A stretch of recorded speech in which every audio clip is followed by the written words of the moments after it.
I'll take a little bit on some of the thoughts we have had in Sweden and Stockholm about those issues, and hopefully... Come, please, I think. Okay. Yeah, can people at the back rather the microphone? Yeah. Is it okay? Is it on? So this is...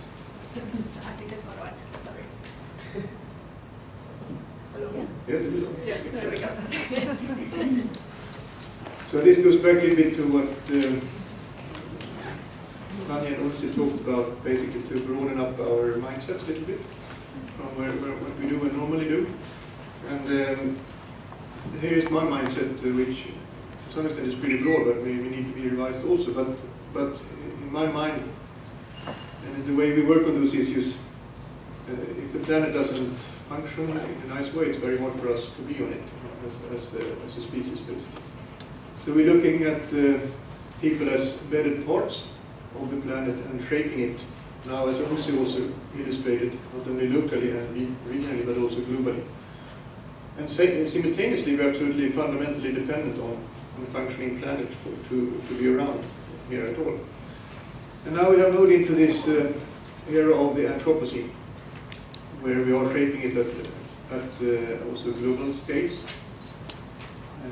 The great acceleration of Ulsi gave you some examples from, but also the connectivity, how connected we are now as people from all over the planet. It's really a large human world on a small planet these days, and also the speed with which those interactions takes place, actually. So it's a new phase to some extent, and here are often 4 features that are talked about as the scale increase of us, the climate challenge, the landscapes, and the biodiversity and ecosystems, and the more surprising dynamics that is appearing because of that. Here's a fantastic diagram, isn't it? But it's totally hopeless, but it's a way for people to start to get their minds around how these things that we have often treated as separate, like the economy, the political system, the environment, are really interplaying in new ways, actually. And there's a lot of debate going on in the business sector around that. This was from the World Economic Forum a couple of years back, where they really talked about this new interplay between the social, economic, and the environment. And I think that's why I'm raising it, is because that's something interesting to talk about when we talk about seeds of the presence for possible futures, to really think about that interplay also, how it takes place. Another illustration of that interplay is the scale increase on the left side, but that there are new shocks interacting between climate, ecosystems, human health, and economic systems, for example. We have had oil crisis together with financial collapses and food price changes, these type of interactions that play out at scales in new ways, actually, and that will, of course, go back all the way to the local scale and then be impacted again by the local scale. So what I'm doing here is just putting out some food for thoughts on these new types of interactions, both in terms of scale, connectivity, and speed, but also in terms of dynamics, actually, which I think has profound significance for seeds of good Anthropocenes. Here are just a few slides to illustrate things that keep the speed going.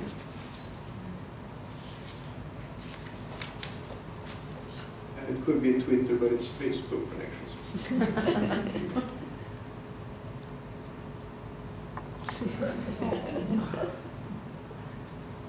So what I just mentioned then was this connectivity, speed, and scale that can cascade from the local to the global and vice versa, and also new combination of shocks and surprises. So I think that's I would say it's a reality we are living in right now, actually. And I think many of our conceptual ways of thinking have not captured or are not capturing that reality completely. The second one is the new revolution we're in terms of information technology, and we are in the middle of that one right now. Everyone knows about that, but there is also other ones going on with nanotechnology and the genetic engineering and things like that, which could be a little bit like you would say stress going from medieval to industrial revolutions, completely new domains that are opening up all innovations that we haven't related to. And I think those has to be part of, whether we like them or not, whether we think they're good or bad, they have to be part of thinking about seeds of the good Anthropocene. And the third I mentioned is the new great acceleration that's happening, particularly from India and China, but other places too. Many people are moving out of poverty to middle class. So there are a lot of, it's not a sort of stable planet where we are tweaking it incrementally here and there. It's really dynamic planet. It's always been, but I think the speed of that may be faster and more global than it has been before. I think that's very important also from a Southern African perspective to also think about Southern Africa in that more global context actually. Because if you land in any landscape here, there will be global actors, we will use global technologies and all that stuff. So it's very embedded in that sense actually. Okay, so resilience thinking, we try to think about how periods of fast and more slow pace interact actually, this type of dynamics, and how to live and deal with that. So it's basically how you can adapt and even transform when you are living with change, basically. That's the resilience idea. And also to be able to steer your future a little bit in that direction. So here are classical examples that are often debated. People are adapting to sudden shocks or sudden changes. Hurricane meet storms and floods. Many people think about resilience in this dimension, more of dealing with shocks and being able to relate to it. So, and I think that's the climate debate is very much about that. How can we adapt to climate change? Actually, it's an important approach, but I think it's a very narrow approach also when we talk about seeds of the good Anthropocene. Another way to think about those things of adaptation to change is to try to continue what you do when you're facing altered conditions. So this is from Australia, where agriculture there has been very important for regional development and has been looked upon as success stories, producing fruits and wines and these type of things that are familiar from this region also. But here also at the expense of a degraded resource base actually. A lot of salinization has appeared in the landscape. And, but people have continued on the path of doing agriculture despite of that. And ended up in a pretty bad trap actually, where it's very hard to continue because of that widespread salinization. So here's another development paradigm that you can do something you think is good in the short term, but you may end up in a more difficult situation in a little bit longer term. And in this case, it's really hard because here you have to not only break the technological or physical trap, but also the whole identity that has been built up by people in that region, being a farmer and these type of deep identities. So these type of dimensions I think are profoundly important also if you look at what's going on in this country with inequality issues and these type of things. How do you break these different identities and put on new paths into a good Anthropocene? So when we think about these different paths, how they are developing, which and shifts between them, there's a colleague of us his name is Sander van der Leeuw. He's an archaeologist. He's been arguing that during the Great Acceleration now, we have had a lot of innovations, a lot of very, very good innovations, fantastic innovations, but they are following the same broader path. I think that's what Unsi alluded to, that many people are arguing now that just continuing on that broader path with being innovative and providing better solutions for many won't work actually for as many people as we are right now.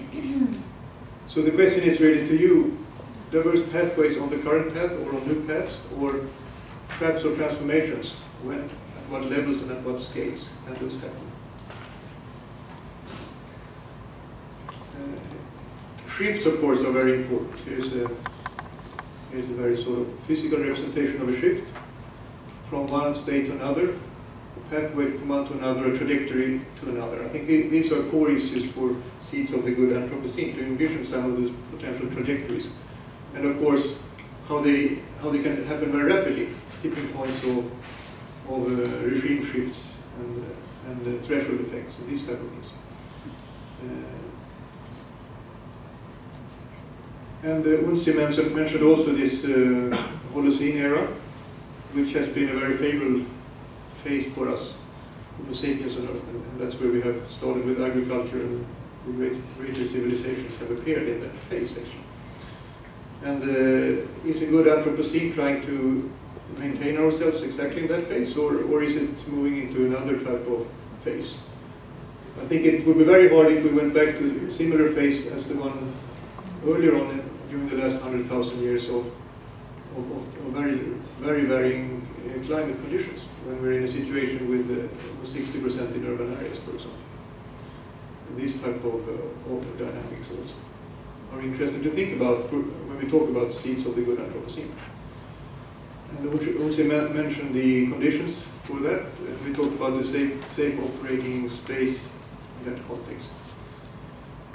So, some people are arguing that if we want to maintain the Earth as a whole in a resilient state, basically a state that is favorable for us as humans, okay, the Earth will always continue, of course, as long as the sun lies fairly well to it, and we can have evolution going on and perhaps other species coming up. But the question is, will we be part of that game or not? And I think that everyone in this room really likes Homo sapiens to be part of the planet. None of us is here to make us extinct. Okay, there are those who like that, actually, but I don't think anyone in this room. So I think this is, to us at least, the whole environmental issue is not about saving the environment for its own right, or it's really about our future on Earth. How can we develop with the planet to have a good life for as many as possible on the planet, basically. And to do that, many people are arguing that to be able to persist as humans on the Earth as a whole, we will require transformations at local and regional scales. And transformations is shifting pathways, and often very in a completely new way. So 3 parts of the resilience thinking is persistence, living with change, adapting to it, like I showed for the Mitch and the Great Barrier Reef and others, and transformations is what I will talk a little bit right now. And we've been looking at transformations on a local scale, or regional scale, and even global scale, where people shift from thinking about that being part of the land and doing management of your food, water, and resources is not the priority. You should do something else. To shifts that really have moved into large-scale landscapes or seascapes, stewardship, actually. Basically, complete transformation in mindsets, values, and perceptions of why that is important, and mobilizing action in that direction. And you can look at that as some pockets of the present that may serve as models for the future. I think many of those could serve as models also in Southern Africa. If you think about efforts of stewardship for food production or water and things like that. To what extent can they serve as the good seeds for the future in this region? And we also found that these shifts are not incremental or small scale. They often happen fairly fast when there are windows of opportunity aligning across levels. It could be a political shift, it could be a shift in the local county, it could be a couple of key individuals who develop and mobilize different networks, and things start to happen. So we've seen those shifts from all the way from local scale in Sweden and Chile to the whole Great Barrier Reef in Australia, to fisheries in the Southern Ocean, where there is a global governance structure for dealing with that right now. And there's a program called Program on Ecosystem Change in Society. That's which this effort here that Odysseus and the Nicholas and the others are involved in, the Southern African Program on Ecosystem Change in Society are part of, which actually aims at capturing these sort of seeds of the good Anthropocenes going on Earth today, how they could be nurtured and perhaps serve as pathways for reconnecting our activities to the planet we're living on, while developing at the same time. I looked a little bit at some other areas that are talking about these type of new dynamics and new shifts, and that's of course clusters of innovation or hotspots of innovation, which we want to exist in several parts of the world, and especially around information technology and gene things and things like that, nanotechnology. When I read a little bit about that, they asked a couple of questions that I thought could be interesting actually for this workshop. How do these type of clusters emerge? What is the role of government, universities, major corporations, investors, and the individual entrepreneur in this context? Or the systemic underpinnings that encourage these communities? I think that one is really interesting to think about. And is there a role of trans-regional organizations as cross-border disseminators of best practices, actually? We heard about Future Earth and the SAPEX and these type of things. So I think there are many similarities where you could start to think about social ecological innovations, actually, also for stewardship of the planet in similar ways as we do for new technologies. And or could we think about sort of regional nodes or places in the world that serve as these type of hotspots or seeds of innovations for sustainability, actually? That's sort of not so much done there. We just have built in a few things on it. We call it social ecological memory. It's pockets of memory or pockets of experiences that can be recombined across levels for innovation, actually. And also, especially for food production, for example, if an area that is producing a few species of food today is going into another climate, it would be really hard to continue with that. So, or there are pockets of diverse seeds or species that can cope with an altered climate, for example, that can support the next phase of food production. These type of memories of the system, I think, are really important. I think Utsi said something like pockets of the past existing in the present right now. And social ecological innovation, I think they are really an exciting area that's very much unbroken so far. And I hope that these sets of workshop really can take us into some thinking around that, also some suggestions about that.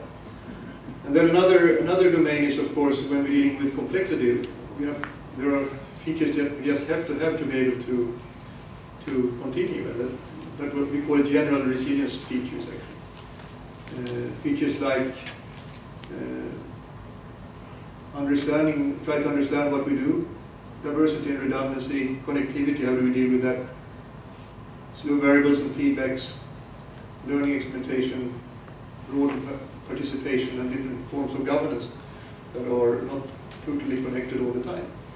And this is work that Unzi has been doing in a couple of papers, and also coming out a great book coming out. And so on the table you have this brochure, Applying Resilience Thinking, which really deals with these more sort of backup strategies, or strategies that you need when you're faced with uncertainty and surprise.